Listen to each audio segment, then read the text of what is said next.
For 176 years old, Waterloo Station is not doing too badly. It is one of the largest and busiest stations in London and was the main terminus for the Southern Railway. Its story, though, doesn't start with its construction. It actually starts about 30 years before. The Napoleonic Wars seems an unlikely place for a railway station's origin, but the war brought up several concerns regarding shipping. Thanks to a naval blockade the British imposed on the French imposed sanctions of its own, and the UK was in real threat on its southern borders. Moreover, there was a real concern over the safety of shipping traffic approaching London from the west.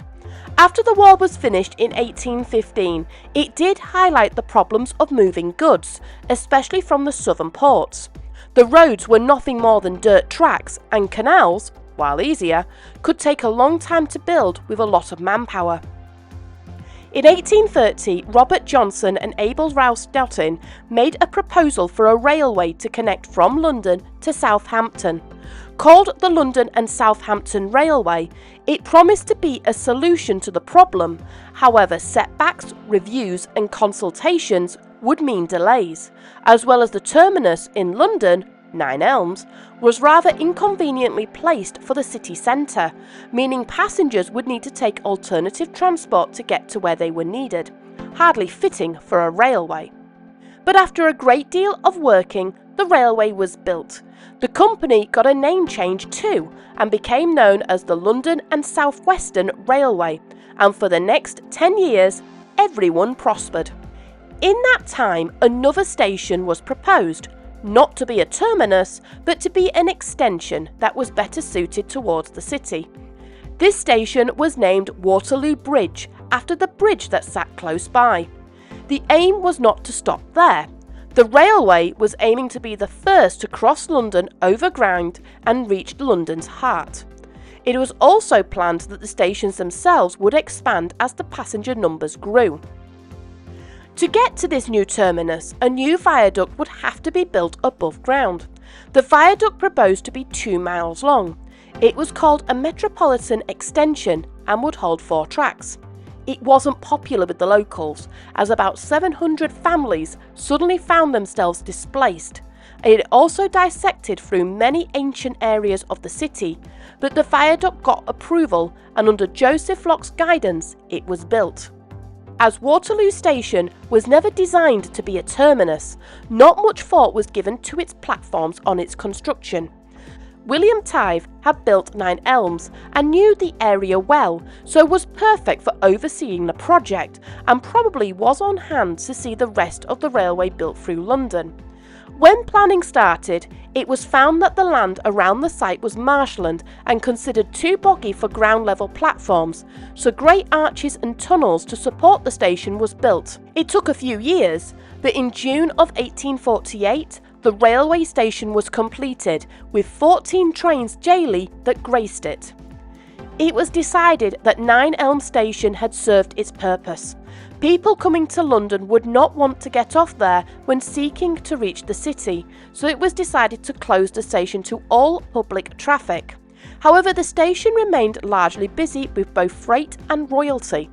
Queen Victoria had been bitten hard by the railway bug, but did not want to face the very large and very public station. So Nine Elms was outfitted for her exclusive use until a purpose-built private station was built for her in 1854. From this new station, the railway was able to plan its next move and started to buy up houses and land ready for its move into the heart of the city. But a year before the station opened, thanks to an earlier act, the economy and the banks went into crisis. It also didn't help that the bottom fell out of the railway market, taking 300 or so proposed railway companies, leaving larger businesses and dodgy dealers to pick up the pieces. Unfortunately, this would spell the end for the London and South Western Railway's plans. Having financial instability and fearing there was more to come, it felt prudent to cancel those plans and make Waterloo Bridge the terminus for the line. In 1853, the station was finally named as the main terminus for the railway, and it came with some major upgrades. Facilities that passengers would expect to find at a terminus were built, including cafes, toilets, shops, offices and waiting rooms. In 1854, a more macabre service was being offered as the Necropolis Railway opened its doors, taking the dead to Brockwood Cemetery on the city's outskirts. It was only a small private station inside the main terminus, but in 1902 it was felt that the Railway of the Dead needed something more dedicated, so a separate station was built for it next door to Waterloo. As predicted, passenger numbers swelled in the latter years of the 1800s, and as expected, the station began to grow with it. 1878 and 1885, new platforms were erected, and by 1898 it was deemed important enough to have its own underground line and two stations, Waterloo and Bank. But it was ultimately decided that the station was not fit for purpose. Its additions made it too confusing, and passengers were just not able to understand the layout. So the London and South Western Railway decided there was only one option: a rebuild. Work started shortly after the terminus for the underground was finished. The plan was to raise the building to the ground and give it a full makeover.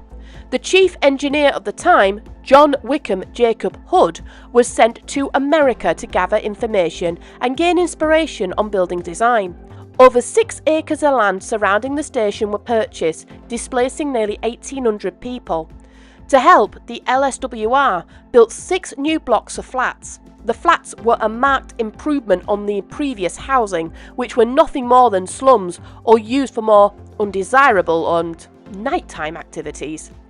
The station was built in stages and was only halted by the Great War, but in 1922 the new station was opened to the public and the transformation was staggering. The maze of tunnels and passages leading to the platforms were replaced with a large open-plan concourse. The platforms were integrated into one area and clearly labelled. There were new facilities for passengers, staff and for the LSWR.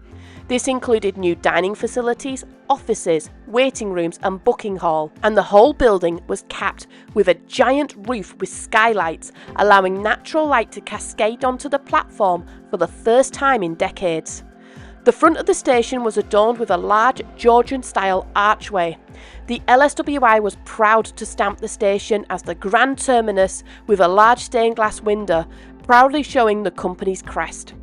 The station was opened by Queen Mary herself to great jubilation, and the arch at the front was dedicated to the service personnel that had passed in the Great War.